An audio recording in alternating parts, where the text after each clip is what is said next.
Hey guys, so Portland is now in day 83 in a row of riots at night. It was really frustrating last night watching the DNC and seeing all of the Democratic politicians basically play down the violence, or they're still using the narrative that Donald Trump is a tyrant dictator and sending his federal agents to go and assault and antagonize protesters. That is not what's been happening at all, and that is a straight up lie. So here's a few updates with Portland. I'm not going to talk too much because I think we talk about this every single day. But okay, so this is from Andy Knows Twitter. I highly recommend you follow him. It's Andy NGO on Twitter. He's updating all the time on the arrest and release of these Antifa members that are in Portland causing all of this. And he updates nightly about what's going on. It's a really great source of information to keep up to date on what's going on in Portland. So he said, this is what happened last night. Overnight on August 18th, going into the 19th, hundreds of Antifa swarmed the Multnomah building in Portland. That's a government building. They smashed out the windows and set the ground floor on fire using an accelerant. They blocked the roads by setting large dumpsters on fire. Police declared a riot. So this is happening 83 nights in a row. Police have retreated because they're arresting people and they're immediately getting released by the DA, which is just causing them to go right back out the night after and continue this.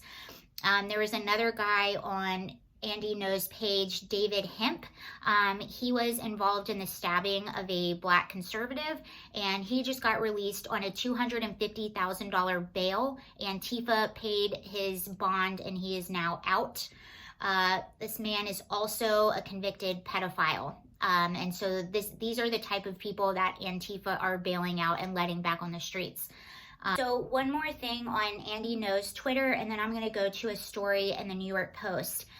So Andy Know is basically screenshotting and sharing their plans. It's the Youth Liberation Front is organizing these riots, and they're organizing these things and planning to meet up on Twitter, and they're still not banned. They're organizing to meet tonight around an ICE building, so I'm guessing they're going to try and attack the ICE building tonight. This has been going on for the duration of these riots, day 83 now. They're still not banned on Twitter. Keep in mind, people were banned, was it last year or a few years ago, for using the hashtag #LearnToCode, and these people are planning violent riots, and we have a man who is assaulted, a trans woman who is assaulted just last night.